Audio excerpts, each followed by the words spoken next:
దేవుని చూస్తూ ఉండు. అందరూ ఏం చూస్తున్నారు? గొల్లియాతును చూస్తూ ఉన్నారు. చూడగానే భయపడి పారిపోతూ ఉన్నాడు.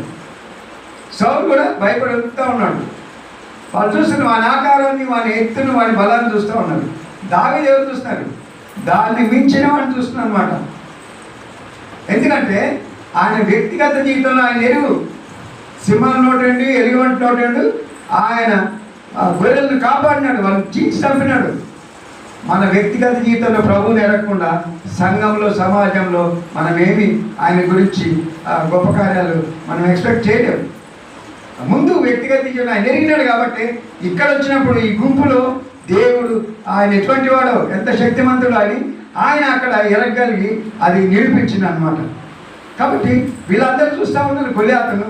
ఈ దావీదు గొల్లియాతును మించిన వాడిని చూస్తారు అన్నమాట.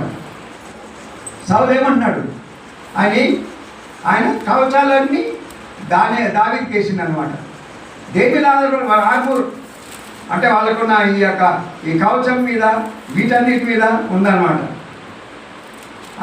మొదటి సమయంలో మీకు తెలిసింది అనుకుంటాను, 15, 16, 17 అక్కడ ఏం చేసినాడు? ఆ యొక్క దావీదుకు, నీకు బాలుడు లేవు, యుద్ధం చేయలేమని సౌలు యొక్క కవచాలు ఇస్తుందన్నమాట. దావీదు ఏమన్నాడు? ఈ నాకు వాడకలేవు, ఈ కవచాలు వేసుకుని పోతా ఉన్నాడు. ఇది శరీర సంబంధమైన ఆయుధాలు. ఈ శరీర సంబంధమైన ఆయుధాల ద్వారా మనము ఈ యొక్క శత్రువును జయించలేము. మనుషులు దేని మీద ఆధారపడుతున్నారు? శరీరం యొక్క బలం మీద, శరీరం యొక్క వీటి మీద ఆధారపడుతున్నారు. దావీదు దాని మీద ఆధారపడడం లేదు. ఇది నాకు వాడక లేదు అన్నమాట. ఆత్మీయమైన యుద్ధం ఇది. కాబట్టి ఈయన చూసేది దాన్ని మించిన వాడిని. ఆయన యుద్ధంలో ఒక పోరాటం ఏం చేస్తున్నాడు? అసలు ఎంత అద్భుతం! లోకంలో ఎక్కడైనా జరిగి ఉంటుందా? మనం ఆలోచిస్తూ ఉంటాం, ఆశ్చర్యమవుతూ ఉంటుంది. నిజంగా ఆ యొక్క ఒడిశల్లో ఆ రాయి పెట్టి అది తిప్పుతుంటే సరిగ్గా సూటిగా అంత పెద్ద ఆయనకి ఎక్కడ స్థలం లేదు నీకు.